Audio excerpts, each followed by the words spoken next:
The shelf gave way on a Tuesday. Daniel Hurst had been pushing it, pulling it, and arguing with it for the better part of an hour. The old wooden shelf unit was bolted to the garage wall with rusted screws and what appeared to be pure stubbornness. When it finally came loose, it did not slide away gently. It fell sideways with a crash that sent dust rolling across the concrete floor in a slow gray wave. Daniel stood in the cloud of it, coughing, and waited for the air to clear. He had bought the farmhouse 3 months ago. 42 years old, recently divorced, done with city life. The property sat on 12 acres outside a small town in rural Virginia. Old trees, bad fencing, a house that needed new windows, and a detached garage that needed everything. As a structural engineer, Daniel was not afraid of broken things. Broken things were just problems that had not been solved yet. He pulled his work light closer and looked at the wall where the shelf had been. He stopped. The stone wall behind the shelf was covered in drawings. Not graffiti, not water damage.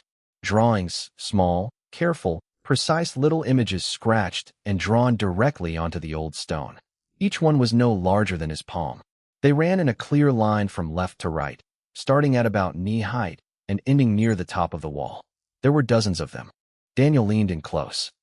The first drawing showed a shape he did not immediately recognize. Long, winged, with a curved tail and what appeared to be 4 limbs. It was small in the image, and it was next to something much larger. A vessel of some kind, round and smooth, with lines coming off it that might have been lights or speed or both. The second drawing showed the same creature, the winged shape, but the vessel behind it was broken, split open, something falling. The third showed the creature alone, small, on the ground. Around it were shapes that looked like trees. Daniel straightened up. He looked at the wall from end to end. Every drawing told a piece of the same story. A creature arriving, a crash, hiding, time passing. The same image of the creature shown again and again, slightly different each time, with marks around it that might have been days or years. Then, further along the wall, the creature building something. Failing. Building again. Strange circular symbols that repeated in groups. Then more waiting.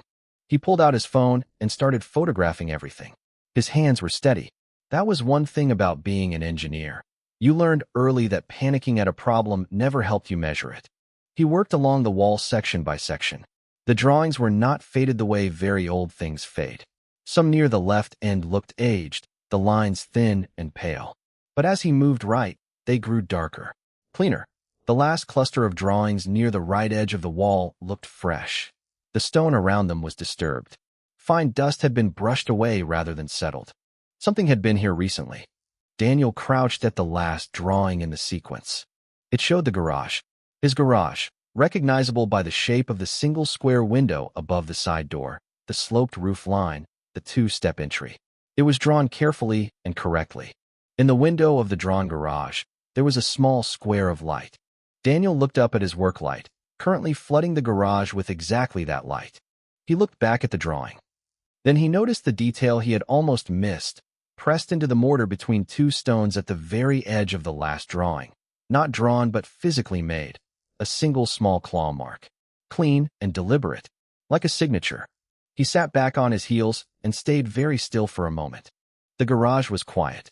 Outside, wind moved through the old trees. His truck sat in the gravel driveway. Normal things. He got up, turned off the work light, locked the garage, went inside, and made himself dinner. He ate slowly. He looked at the photographs on his phone while he ate. He did not call anyone yet, because he did not know what he would say. He went to bed at 10. At some point in the night, he woke without knowing why. He lay in the dark and stared at the ceiling. Something felt different, the way a room feels different when something in it has been moved. He went back to sleep. In the morning, he went to the garage first thing, before coffee. There was a new drawing on the wall. It was at the far right, past the one he had identified as last. A new last. His truck, his actual truck, the dented blue one currently parked in the gravel outside, was drawn there with quiet accuracy. Every dent in the right place. On the hood of the drawn truck sat a small winged shape, looking toward the house. Daniel looked at the drawing for a long time. Then he went inside and made coffee, and while it brewed, he called his sister Nora, who studied folklore at a university in North Carolina and who had always been better than him at believing impossible things. I need you to come look at something, he said. Good morning to you too, she said. It's important. A pause. How important? Daniel looked out the kitchen window at the garage.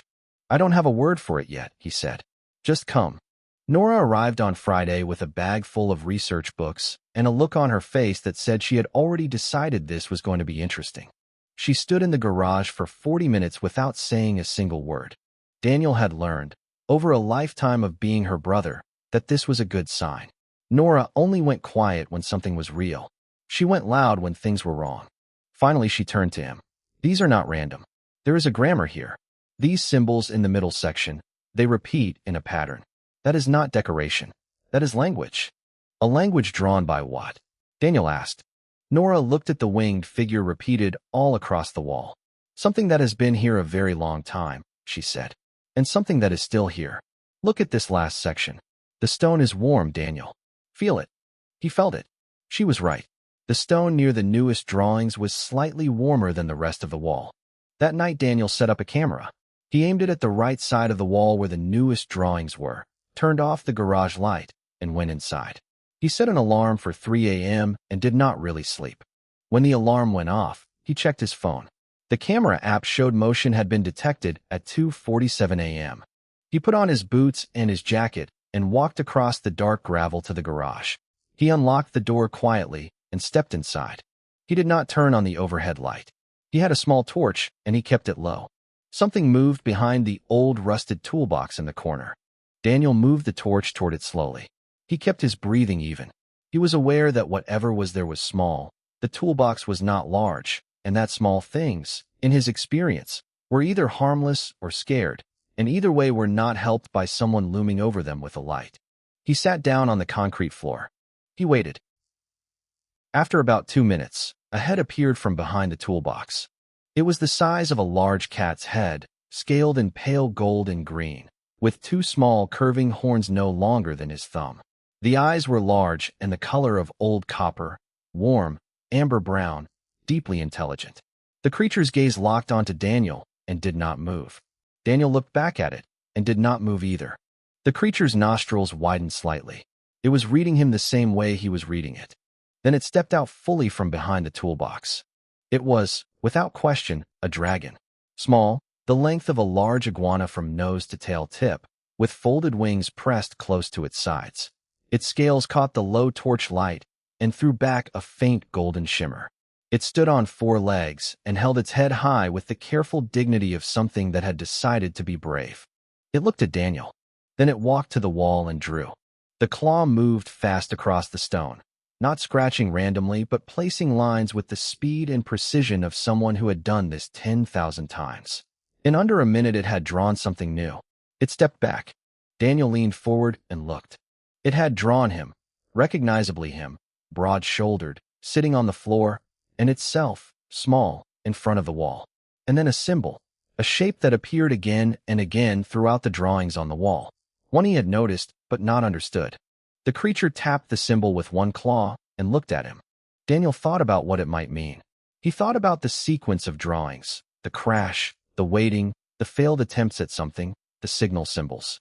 He thought about what a creature would most need to say, first, to a stranger. Stuck, he said. The creature went very still. Then it drew again. Quickly. A circle, a planet. Dots around it, stars. A shape that was clearly a ship. A jagged line through the ship. An arrow pointing down, to the ground. Then the farmhouse. Then itself, small and alone, inside the garage wall. And numbers, or what seemed like numbers, a long line of repeated marks. A very long time. It had been here a very long time. Daniel looked at the drawing and felt something settle in his chest. Not fear. Something closer to recognition. He got up, walked to the garage door, and went to the house kitchen. He came back with a bowl of water and a hard-boiled egg he had left over from breakfast. He set both on the floor in front of the creature and sat back down. The dragon looked at the water. It looked at the egg. It looked at him. Then, with great dignity, it lowered its head and drank from the bowl. Daniel pulled out his phone and sent Nora a message. Come to the garage. Now. And bring your books. 3 minutes later, Nora appeared in the doorway in her coat over her pajamas, hair still flattened from sleep, books already under her arm. She saw the dragon. She made a sound that was not quite a word. The dragon looked at her.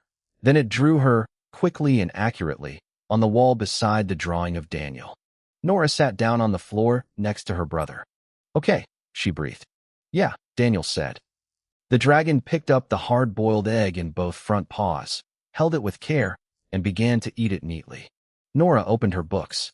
On page 94 of her oldest reference text was a photograph of a cave wall from a site in southern France. The photograph showed a symbol, the same symbol the dragon had drawn twice on the garage wall. Beside it in the text were two translated words. She read them aloud, quietly. "Signal sent." She turned to the next page. The continuation of the symbol, found on the same cave wall, translated below it. "Waiting for answer." The three of them sat in the quiet garage, and outside the Virginia night was dark and full of stars. They named her Sorrel because of the color of her scales, that particular shade of warm gold green that matched the dried herb Nora kept in a jar on her windowsill. Sorrel seemed unbothered by the name. She did not offer her own. Over the following week, the three of them built something fragile and extraordinary, a shared language made of drawn pictures, repeated symbols, and patience. Sorrel was fast. She understood what they were attempting before they understood it themselves, and she adapted. She drew simpler when they were lost. She drew more when they were close. She had the communication instincts of someone who had spent centuries with no one to talk to and had thought very carefully about what she would say first, if someone ever came. Nora cross-referenced the symbols with her research every night. She found matches in cave art from France, from Namibia, from the highlands of Peru. Sorrel had been sending signals for a very long time, and the signal had left marks across the world wherever humans had been close enough to notice something faint and strange on a stone wall.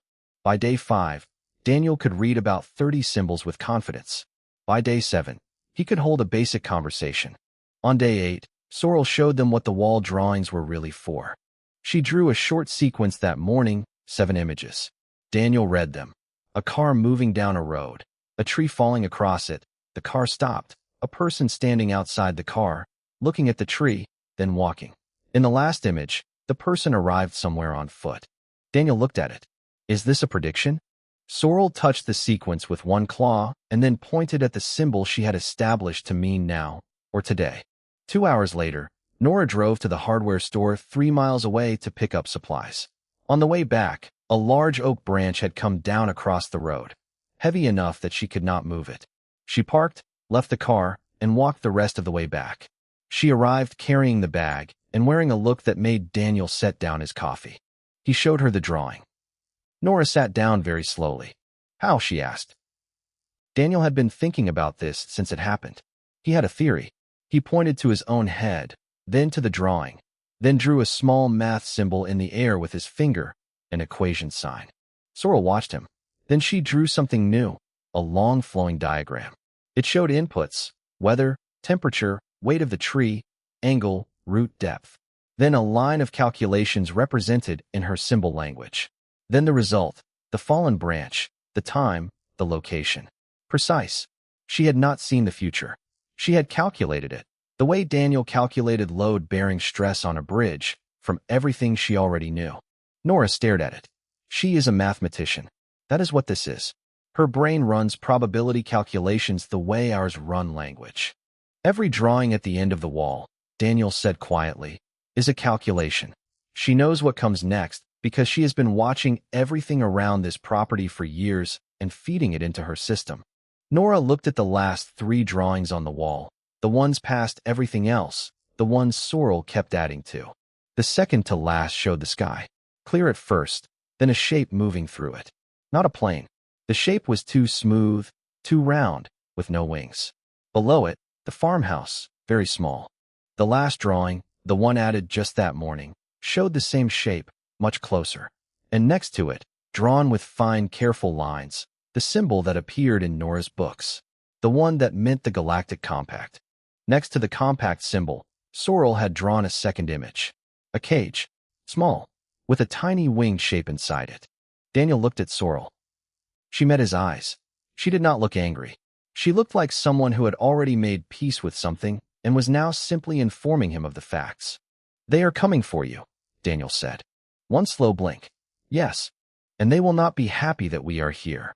She drew quickly, a figure that meant the compact, official, large, formal, and then the two of them, Nora and Daniel, with a symbol across them he had not seen before. She drew it 3 times until he asked her to explain it. She drew a brain. She drew a hand, wiping it clean. They will take our memory, Nora said flatly. Sorrel did not draw anything to contradict that. Daniel stood up and walked to the garage door.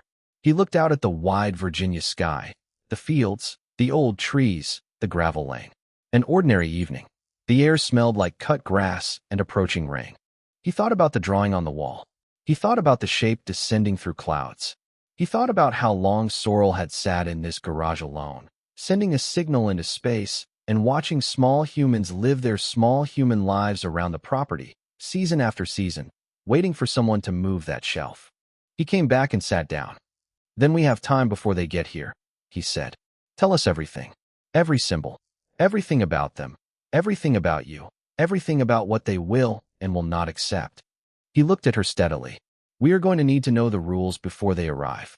Sorrel looked at him for a long moment. Then something shifted in her copper-colored eyes, something that might have been, in a human face, relief. She turned to the wall and began to draw. That night, it rained. A low, strange vibration moved through the stone floor of the garage around midnight, coming up through the foundation, not sound exactly, but felt in the bones. The transmitter embedded in the stone had stopped sending its quiet, patient signal. Something had answered. The contact pod arrived at 4 in the morning, 3 days later. It did not make a sound when it landed in the field beside the garage. One moment the field was empty. The next, something was there, low and oval, silver gray, about the size of a shipping container. No lights, no engine sound. It sat in the wet grass like it had always been there, and was only now choosing to be visible. Daniel had not slept. He was in the garage with Sorrel, reviewing compact law that she had spent 2 days drawing out for them in careful sections. Nora had filled 4 notebooks. They both looked up when the vibration in the floor changed. That is them, Nora said. Yep, said Daniel. He stood up, put his notebooks in a bag, and looked at Sorrel. Stay close. Do not hide. If you hide, it looks like we are afraid. Sorrel straightened her small spine. She walked to Daniel's shoulder and climbed up to sit there, wings folded, head up, like she had done it 1,000 times. She probably had, once, before the crash. They walked out to the garage door together. 2 figures came across the field from the pod. They were not very tall, close to human height, actually. One wore a uniform that caught no light, very dark, fitted close. She walked like someone who had authority and used it daily. The other was broader, softer looking, and walked slightly behind the first with an air of careful observation. They stopped 6 feet away. The one in front looked at Daniel, then at Nora, then at Sorrel on Daniel's shoulder. Something crossed her face that was not quite surprise, more like someone who had prepared for a situation and found it was slightly different from every version they had prepared for. I am Commander Renaldis of the patrol vessel Steadfast Meridian, she said. Her words came out slightly off, the rhythm wrong. Then a small device at her collar adjusted, and the sound smoothed. A translator. This is Navigator Boru.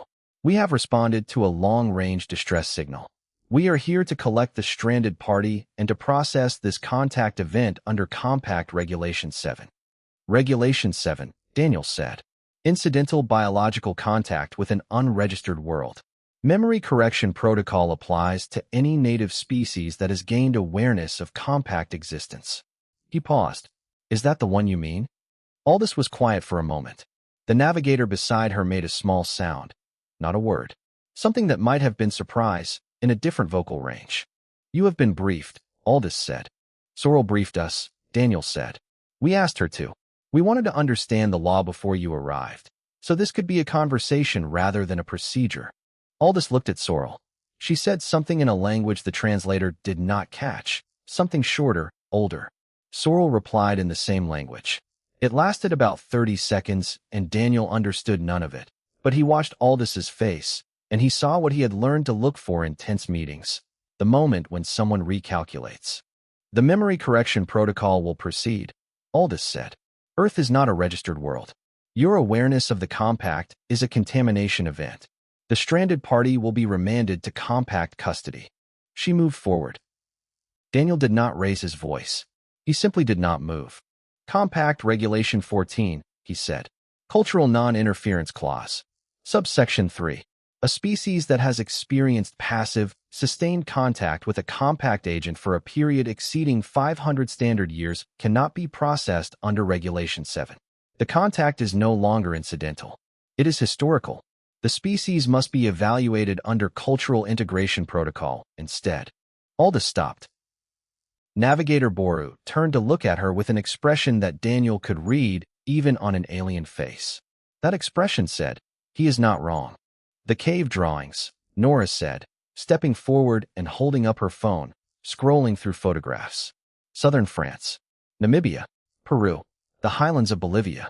Every site is over 500 years old. Sorrel's signal symbols appear in all of them. Compact symbols appear in all of them. This is not a 3-day contamination event. This is a centuries-long documented history. Aldous stared at the phone photographs. She looked at the garage wall through the open door, covered in drawings. Boru spoke, quietly, in his own language. Aldous listened. Then she made a decision. Daniel could see it. Not surrender. A recalculation. The stranded party's data logs must be submitted for review, she said. And this matter cannot be resolved at my level. The Tribunal Council will need to hear it. She looked at Daniel with something that had shifted from authority into something more complicated.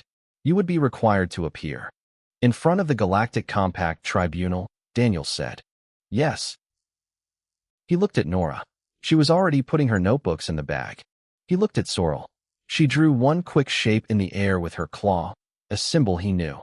It meant, calculated. It meant, this is what I expected. It meant, in the shorthand they had built together over a week of impossible conversation, I knew you would handle it. All right, Daniel said. We will need a few minutes to lock up the house. Aldous blinked. It was, apparently, not the response she had prepared for. You are agreeing, she said. You gave me a reasonable option, Daniel said. I will take it. He looked at her steadily. That is how it works with us. Give us a fair choice, and we will walk through any door you open.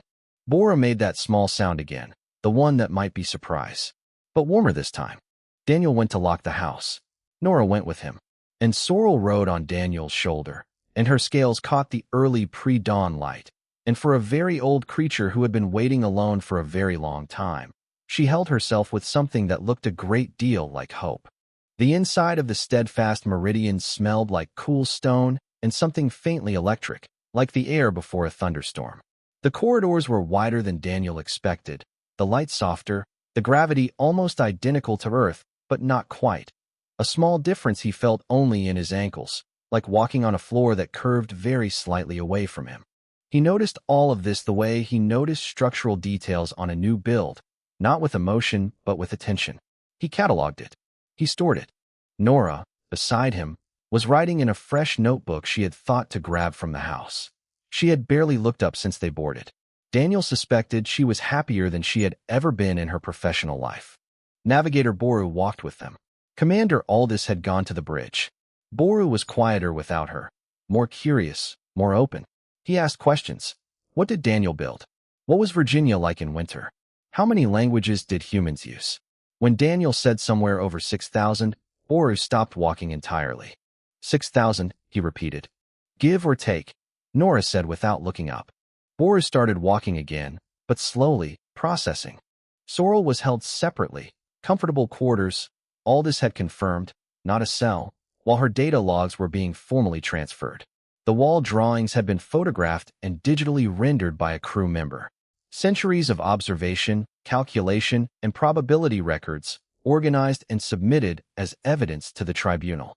The most patient, most thorough field report in the history of two species. On the second day, Boru brought Daniel a folded square of something thin and smooth, not quite paper. He pressed it into Daniel's hand without explanation and walked away. Daniel unfolded it. Sorrel had drawn it. He could tell from the line style, the clarity, the scale. She had sent it through Boru. It showed Daniel standing before 3 figures. The tribunal, he understood, represented as 3 seated shapes. Around the figures, Sorrel had drawn their expressions, uncertain, Not hostile, but not warm. Not decided. And Daniel, standing before them. She had drawn him small but straight, and around him she had not drawn anything dramatic. No weapons, no size. Just him standing there, saying something. A small speech bubble with a single symbol in it, the one that meant truth. Or perhaps, in the context of her language, the one that meant the accurate measurement of a thing.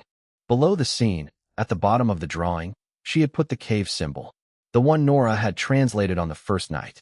Signal sent. Waiting for answer. Daniel folded it and put it in his jacket pocket. The tribunal session was held in a large circular room. 3 council members sat behind a curved panel.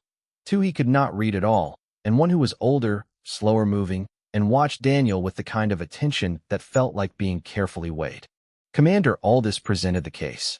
She was professional and precise.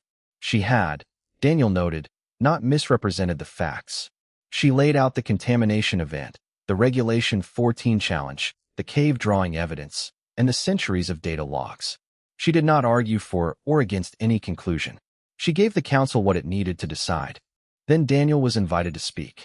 He did not have notes.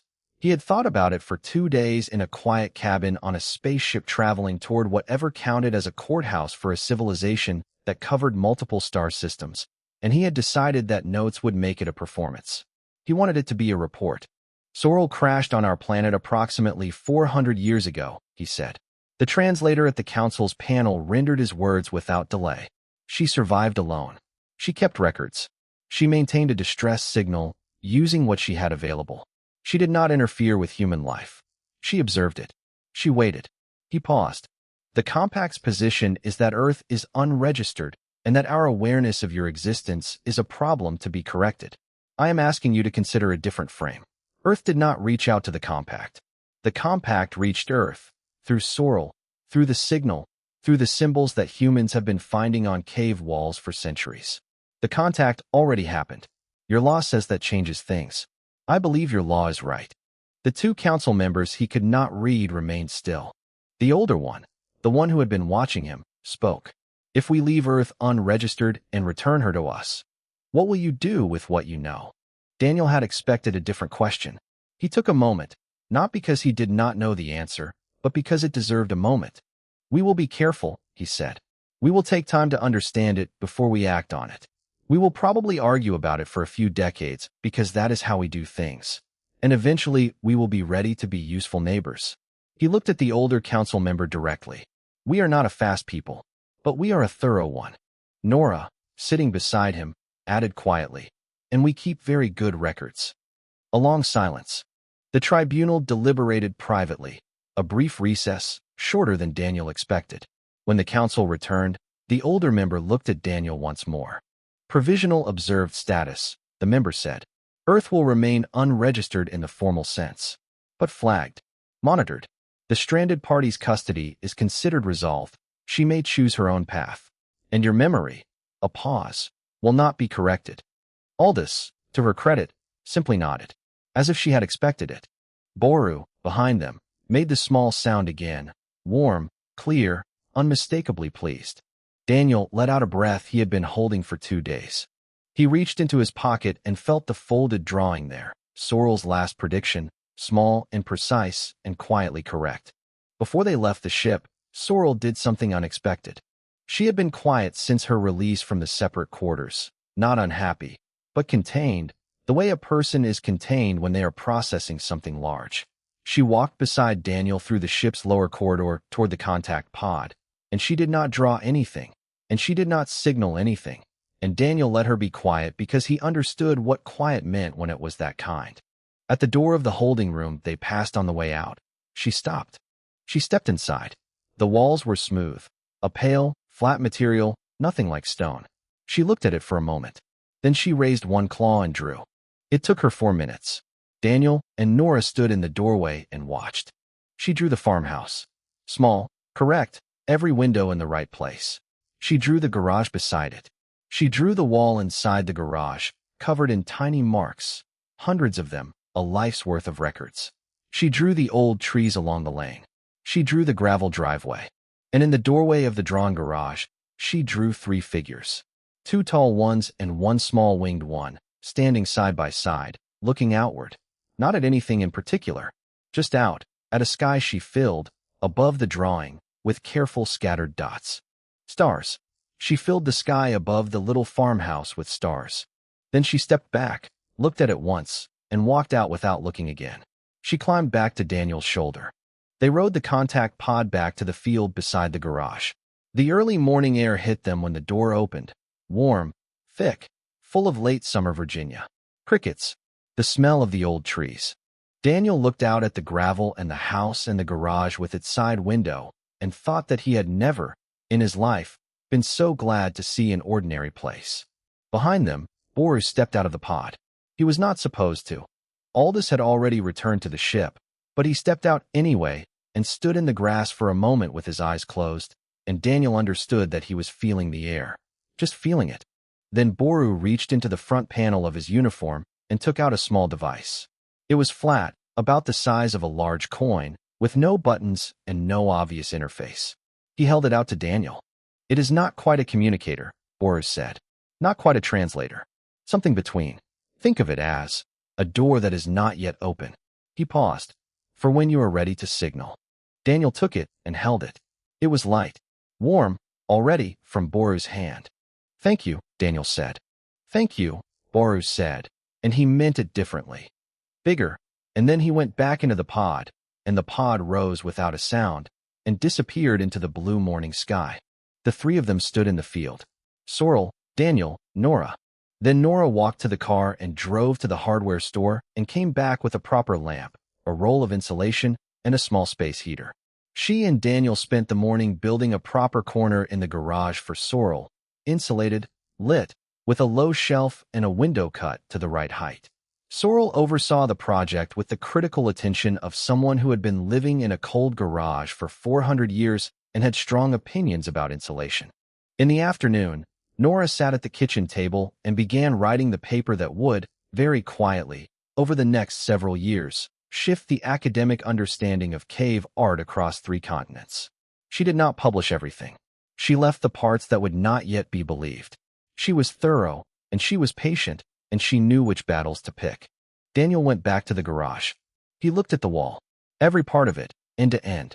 The crash, the hiding, the signal, the years, the calculations, the slowly built language between a stranded creature and a species that had not yet known it was being observed. A whole long story in small patient marks on stone. He looked at the last section, the drawings at the far right, the ones that always showed what was coming next. There was a new one. Sorrel had drawn it that morning. While Nora was at the hardware store, he had not seen her do it, but it was there, fresh. It showed a ship, small, fast-looking, arriving at Earth. Not the steadfast meridian, different shape, different design. Beside it, a symbol he had not seen before, but that Sorrel had briefly drawn for them in their first lessons. It meant approaching, or arriving, or perhaps coming to find out. Below the ship, the farmhouse, very small, very precise. And below that, drawn with particular care, a single mark. A question mark. Not a compact symbol, a human question mark. Sorrel had learned it from Nora's notebooks. Someone new was coming. A question, not a threat. An inquiry. Daniel looked at it for a long time. He thought about the Tribunal. He thought about Boru standing in the field with his eyes closed, feeling the Virginia morning. He thought about 400 years of drawings on a stone wall, and a small creature with copper-colored eyes who had waited and kept records and trusted that eventually someone would move the shelf. He picked up a piece of chalk. Nora kept it in a jar on the workbench. He walked to the wall. He found a clean section of stone just below Sorrel's question mark, enough space for a simple answer. He drew a door. Just an outline. 4 lines, a rectangle, the suggestion of a handle. Open. He stepped back and looked at it. Sorrel came down from her shelf and stood beside him. She looked at his drawing for a long moment. Then she looked up at him, and her copper-colored eyes caught the lamplight, and she made a sound he had not heard from her before, low, short, warm. He thought it might be approval. Outside, the trees moved in a late afternoon breeze. The field was empty.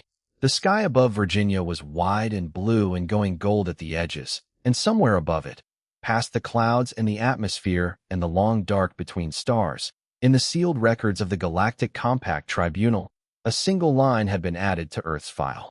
It read, "Species noted for patience, precision, and an unusual capacity for sitting quietly with frightened things. Status, worth watching. Recommended action, wait and see." And in the garage, Daniel Hurst put the chalk back in the jar and turned on the good lamp and sat down on the floor with a small golden-green dragon to watch the last of the light go out of the day.